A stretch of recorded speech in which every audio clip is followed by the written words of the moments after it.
Raden Intan Lampung, Prodi Perbankan Syariah, kelas D semester 5. Baik, pada kesempatan kali ini saya akan menjelaskan sedikit tentang produk dan akad perbankan syariah, serta saya akan menganalisis salah satu produk dari Bank Syariah Mandiri. Sebelumnya, saya mohon maaf sebesar-besarnya kepada pihak yang terkait tentang materi yang saya jelaskan. Baik, langsung saja kita masuk ke produk dan akad perbankan syariah. Produk di dalam perbankan syariah itu terbagi menjadi 3. Kita akan bahas satu persatu. Nah, produk yang pertama itu adalah produk penghimpun dana dalam bentuk simpanan atau biasa disebut dengan funding. Nah, di dalam funding ini ada 3. Yang pertama ada tabungan. Apa sih tabungan itu? Tabungan merupakan simpanan dari nasabah dengan tingkat keleluasan penarikan dana tertentu berdasarkan syarat-syarat yang disepakati. Pada umumnya, produk tabungan pada bank syariah ini menggunakan skema atau akad wadiah yad damanah dan mudarobah mutlaqah, memungkinkan bank untuk mengelola dana. Apa sih wadiah yad damanah dan mudarobah mutlaqah itu? Nah, wadiah yad damanah itu merupakan akad penitipan barang di mana pihak penerima titipan dengan atau tanpa izin atas barang dapat memanfaatkan barang titipan dan harus bertanggung jawab terhadap kehilangan atau kerusakan barang. Dengan konsep akad wadiah yad damanah, pihak yang menerima titipan boleh menggunakan dan memanfaatkan uang atau barang yang dititipkan. Tentunya, pihak bank dalam hal ini mendapatkan bagi hasil dari pengguna dana. Bank dapat memberikan insentif kepada penitip dalam bentuk bonus. Sedangkan dalam mudarobah mutlaqah, nasabah yang menyimpan dananya di bank syariah tidak memberikan batasan bagi bank syariah dalam menggunakan dana yang disimpannya. Bank syariah bebas untuk menetapkan akad seperti apa yang akan nantinya dipakai ketika menyalurkan pembiayaan. Kepada siapa pembiayaan itu diberikan, usaha seperti apa yang dilakukan, dan lain-lain. Jadi, prinsip mudarobah mutlaqah lebih memberikan keleluasan kepada bank. Perbedaannya hanya terletak pada imbalan yang diberikan. Untuk tabungan dengan prinsip wadiah yad damanah, maka bank akan memberikan imbalan berupa bonus. Sementara untuk tabungan dengan prinsip mudarobah mutlaqah, maka imbalan yang diberikan berupa bagi hasil. Baik, yang selanjutnya adalah giro. Apa sih giro itu? Giro ini sama halnya dengan tabungan.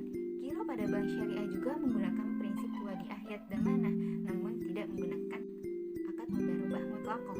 DSN atau Dewan Syariah Nasional menetapkan bahwa giro wadiah yad damanah tidak ada imbalan yang disyaratkan, kecuali dalam bentuk pemberian yang bersifat sukarela dari pihak bank. Giro ini simpanan dananya dapat diambil kapan saja dengan menggunakan cek, bilet giro, pemindah bukuan, atau alat perintah pembayaran lainnya. Selanjutnya ada deposito. Nah, deposito pada bank syariah lazimnya menggunakan akad mudarobah mutlaqah. Deposito dengan akad mudarobah mutlaqah ini adalah investasi tidak terikat pihak ketiga pada bank. Pada bank syariah yang penarikannya dapat dilakukan pada waktu tertentu dengan pembagian hasil sesuai dengan nisbah yang telah disepakati di muka antara nasabah dengan bank syariah yang bersangkutan. Selanjutnya ada produk penyaluran dana atau biasa disebut financing. Nah, di dalam produk ini ada 6 produk. Yang pertama ada pembiayaan berdasarkan jual beli dengan margin dengan akad murabahah. Dalam perbankan, murabahah lazimnya dilakukan dengan cara pembayaran cicilan. Dalam transaksi ini, barang diserahkan segera setelah akad, sedangkan pembayaran dilakukan secara tangguh. Contohnya, yaitu pembelian kendaraan bermotor. Selanjutnya yang kedua, pembiayaan dengan prinsip jual beli dengan pembayaran dilakukan di muka, yaitu akad salam. Salam merupakan transaksi jual beli di mana barang yang diperjualbelikan belum ada, namun kualitas, kuantitas, harga, dan waktu penyerahan barang harus ditentukan secara pasti. Bank membayar secara tunai kepada supplier dan barang diserahkan kepada bank. Maka bank akan menjualnya kepada rekanan nasabah atau kepada nasabah itu sendiri secara tunai maupun cicilan. Selanjutnya, pembiayaan berdasarkan prinsip jual beli dengan pesanan atau akad istisna. Produk istisna menyerupai produk salam, namun dalam istisna pembayarannya dapat dilakukan oleh bank dalam beberapa kali atau termin pembayaran. Skema istisna dalam bank syariah umumnya diaplikasikan pada pembiayaan manufaktur dan konstruksi. Nah, pembiayaan berdasarkan prinsip sewa atau akad ijarah.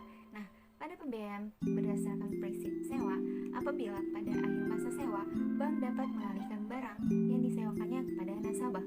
Karena itu, dalam syariah ijarah muntahiyah bitamlik atau sewa yang diikuti dengan berpindahnya kepemilikan. Harga sewa dan harga jual disepakati di awal perjanjian.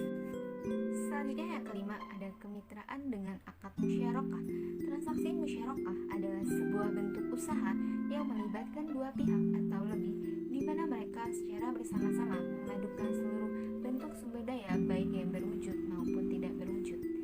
Selanjutnya yang keenam ada penyertaan modal dengan akad mudharabah. Dalam mudharabah tidak dipersyaratkan adanya wakil pemilik modal atau sohibul mal dalam manajemen proyek. Baik, selanjutnya ada produk-produk jasa.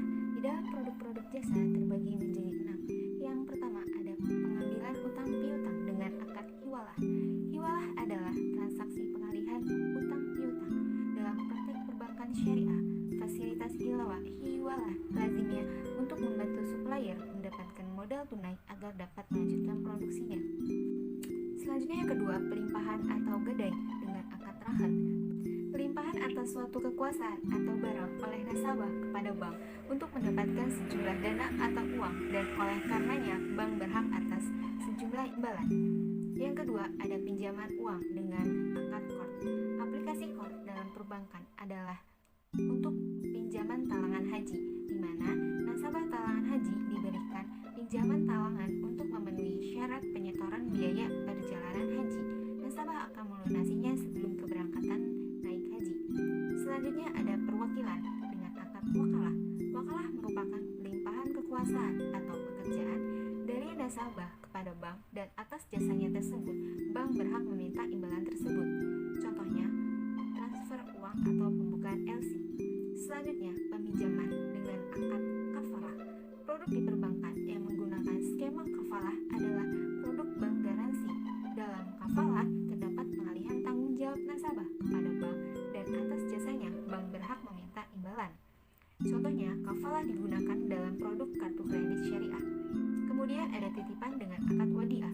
Konsep titipan ini untuk produk jasa pada umumnya menggunakan skema wadiah amanah, di mana bank tidak boleh menggunakan harta yang dititipkan tersebut. Contohnya aplikasi di perbankan yaitu Safe Deposit Box. Baik, itu tadi materi dari produk perbankan serta akadnya. Selanjutnya saya akan menganalisis salah satu produk dari Bank Syariah Mandiri, yaitu pembiayaan implan. Pertama, apa sih pembiayaan implan itu? BSN implan adalah pembiayaan konsumer dalam valuta asli yang diberikan oleh pihak bank kepada karyawan tetap perusahaan yang pengajuannya dilakukan secara massal atau kelompok. Konsep operasional dalam sistem pembiayaan implan yang digunakan oleh pihak Bank Syariah Mandiri yaitu dalam segala aktivitasnya, produk-produk yang dikeluarkan harus mendapat persetujuan dari Dewan Pengawas Syariah atau DSN. Selanjutnya, jenis-jenis pembiayaan implan beserta akadnya. Ada 5. Yang pertama, pembiayaan konsumen dengan akad murabahah. Yang kedua, pembiayaan konsumen dengan akad IMBT atau ijarah mutahiyah bitamlik. Yang ketiga, pembiayaan konsumen akad ijarah. Yang keempat, pembiayaan konsumen akad istisna. Yang kelima, ada pembiayaan konsumen dengan akad qard. Selanjutnya, langkah-langkah penetapan akad pada pembiayaan implan. Dalam menetapkan akad pembiayaan implan, langkah-langkah yang perlu dilakukan oleh bank adalah: yang pertama, apabila kegunaan pembiayaan yang dibutuhkan nasabah adalah untuk kebutuhan konsumtif semata, harus dilihat dari sisi apakah pembiayaan tersebut berbentuk pembelian barang atau jasa. Yang kedua, jika untuk pembelian barang, faktor selanjutnya yang harus dilihat adalah apakah barang tersebut itu ready stock atau goods in process.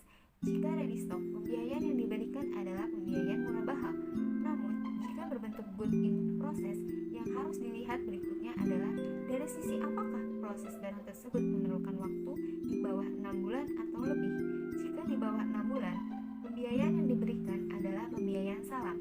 Jika proses barang tersebut memerlukan waktu lebih dari 6 bulan, pembiayaan yang diberikan adalah istisna. Selanjutnya yang ketiga, jika pembiayaan tersebut dimaksud untuk memenuhi kebutuhan nasabah di bidang jasa, pembiayaan yang diberikan adalah ijarah. Selanjutnya, prosedur atau skema pembiayaan implan. Adapun langkah-langkah yang harus diikuti oleh nasabah. Yang pertama, ada permohonan pembiayaan. Di dalam permohonan pembiayaan ini ada dokumen-dokumen yang harus dilengkapi dalam mengajukan permohonan untuk nasabah. Contohnya seperti KTP, kartu keluarga, dan lain-lain. Selanjutnya langkah yang kedua, penyidikan berkas-berkas permohonan atau tahap investigasi. Pada tahap ini, bank akan memeriksa keaslian dari dokumen yang sudah diajukan di tahap yang pertama tadi. Selanjutnya, tahap yang ketiga, analisa pembiayaan. Nah, dalam analisa pembiayaan ini biasanya menggunakan metode 5C. Yang pertama ada karakter, capital, capacity, collateral, dan juga condition. Selanjutnya langkah terakhir, pencairan atau tahap persetujuan. Setelah berkas diperiksa dan dianalisa oleh AO, apabila permohonan pembiayaan multiguna disetujui, calon nasabah akan dikenakan biaya-biaya yang timbul sehubungan dengan fasilitas pembiayaan. Nah, baik, itu saja yang dapat saya sampaikan. Sekali lagi, apabila ada kesalahan dalam saya menjelaskan materi atau menganalisis produk dari BSM, saya mohon maaf kepada pihak yang terkait. Kepada Allah saya mohon ampun. Sekian saya akhiri. Wassalamualaikum warahmatullahi wabarakatuh.